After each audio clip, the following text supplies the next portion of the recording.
Hey, I'm Adam Jusko from ProudMoney.com. Credit One Bank rejected me twice, and they sort of dropped my credit score by 250 points, so we're going to talk all about it. But first, I'm going to ask you to please subscribe to this YouTube channel if you have not already, and if you have already, I thank you for doing so. So I wouldn't be so jovial if Credit One had really managed to drop my credit score by 250 points, but I don't know what they're doing with their credit scoring or the numbers they use that they call a credit score on Credit One, but we'll talk about that. So anyway, I was planning or starting to do a video to kind of look at the whole Credit One lineup and tell you about all their different cards, blah, blah, blah, like I've done with other credit card issuers, and then I kind of got sidetracked, and that's where this video comes in. So I was looking at their Platinum Visa card, which for Credit One is a pretty nice card. Now, Credit One normally works with people that have lower credit scores and their cards don't have really, exciting rewards, but that card in particular, 5% cash back on up to $5,000 in purchases in sort of everyday categories, gas, groceries, some others as well. So it's a pretty good looking card on the surface. It does have a $95 annual fee, but if you spent enough with that card, even with that $95 annual fee, that could be a pretty decent credit card. Now, I wasn't planning on getting the card exactly, but I was interested to see if I went through the pre-approval, like what would they approve me for? What kind of credit line would I get? I'd need a little bit more of a credit line for it to, sort of maximize that card out. So would it be worth it if I did it? And I have a high credit score, so I'm like, I'll go through and see what they tell me. So I go through the whole thing, and I think, I've got to be pretty much a cinch to at least get approved. I don't know what terms they'll give me, but I'll get approved at least. Well, nope. According to Credit One, the information I provided did not score a sufficient number of points for approval. Well, that sounds kind of sus, but they also said the reasons I did not score well in comparison to other applicants were insufficient number of finance trade lines. Well, I have a lot of credit cards. That doesn't make any sense. Insufficient number. I don't know if they need me to have 50 trade lines, 50 different credit cards for that to be enough for them or what. But when I'm compared to other people, I have a hard time believing that most of their other applicants have more than I do. Next, insufficient time since most recent account was established. Well, I can agree to that. It hasn't been that long since I opened a different credit card, so maybe. And then insufficient utilization on open retail revolving accounts. And I don't know if that's good or bad. So insufficient utilization almost sounds like I'm not utilizing them enough. But really, when it comes to your credit score, you mostly want to have your utilization be low. So when they say insufficient utilization, that almost sounds like you're not our kind of customer because you're not using your credit cards enough. And the fourth reason I got rejected compared to other people really got to me. It said number of trade lines included in bankruptcy. Well, my number of trade lines included in bankruptcy is a big fat 0. Does that mean they want customers that have had a bankruptcy?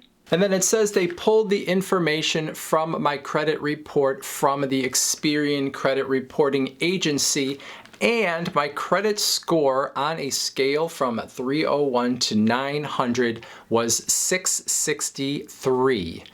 Now, my Experian credit score from pretty much every other source is over 800. So we're talking about a 140-point difference there. But then I see they actually have what they call a custom risk score, which to me says that Credit One doesn't really see me as a huge risk, but in their custom scoring system, I'm a risk to not make them money and be profitable enough for them, not a risk to default. But okay, whatever, I'm not gonna let Credit One crawl into my brain, take up space there, affect my mental health. But then I started thinking, well, why did they reject me? Maybe it's because I went for that Platinum Visa, which would require maybe a higher credit score than the other ones. I don't know where they got that 600 plus credit score, but I don't know. Maybe they just, don't want to give me that better card. Maybe I'll go through the pre-approval again because it's just a soft pull. It's not hurting my credit score to see what they would pre-qualify me for. So I thought as an experiment, I would look at another one of their cards that goes all the way down to people that they say are rebuilding their credit. So the other card was one for average to excellent credit. Let's go down to one that is rebuilding all the way up to excellent credit, basically saying anybody that we might take on as a customer could qualify for this card. And so I chose the Nascar Visa that Credit One offers and decided I would do the pre-qualification for that instead. So I went all the way through, used all the same information as I did with that Platinum Visa, and again, rebuilding up to excellent, so I know they're going to pre-qualify me this time, right? Rejected again!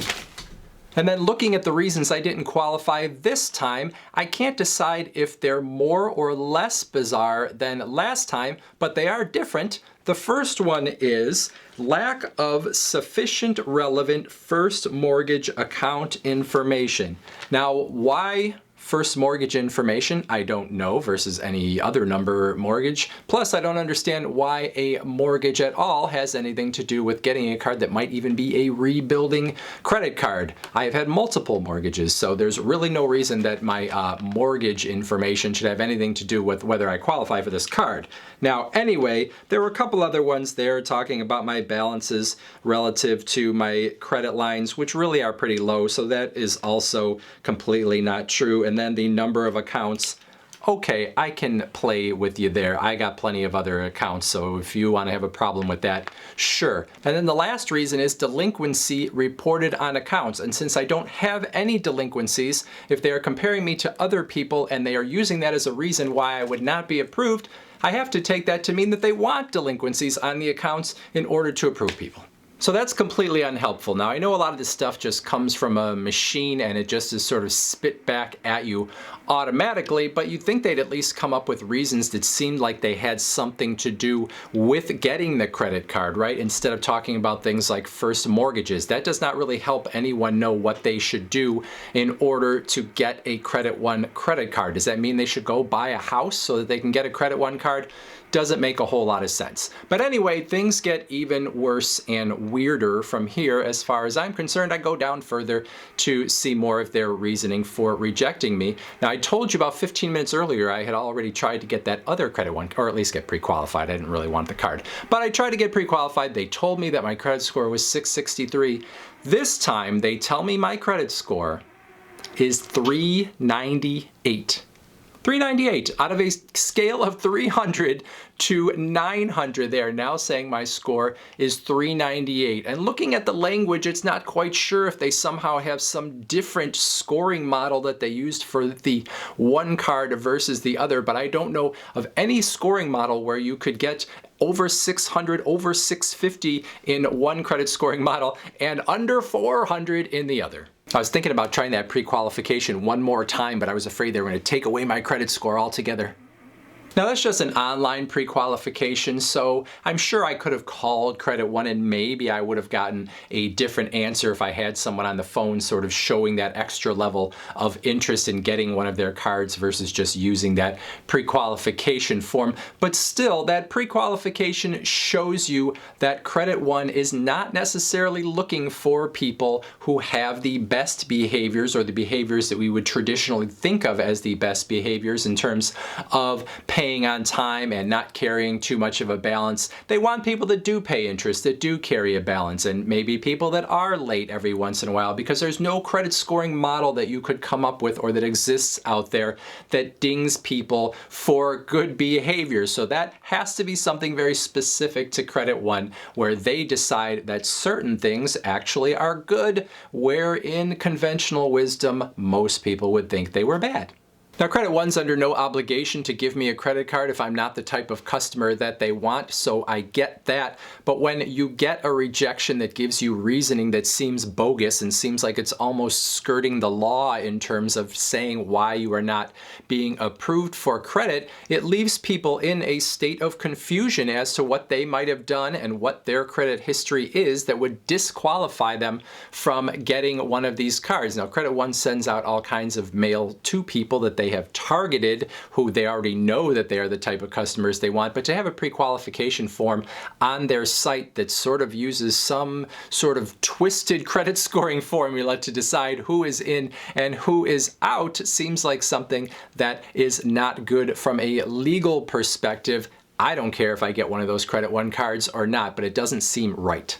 So anyway, I found it interesting. I don't know if it's helpful to anyone. It's sort of anecdotal evidence about Credit One when you use their pre-qualification form, but that is sort of how Credit One rolls. They are not there to sort of serve the good credit or excellent credit customer that pays their bills on time. They are looking for people that have some credit issues in the past and are willing to pay annual fees and probably are going to pay late once in a while and will pay a high interest rate and carry a balance in order to do so. So if you ever see a Credit One card that you like and you're not that type of person, don't be surprised if you actually get rejected by Credit One. That's it. Questions, comments, put them in that comments section below. Otherwise, I thank you for watching. And as always, please go to proudmoney.com where we do credit card reviews, we talk personal finance, we talk deals, and all sorts of other fun stuff too. Thank you for watching. Bye.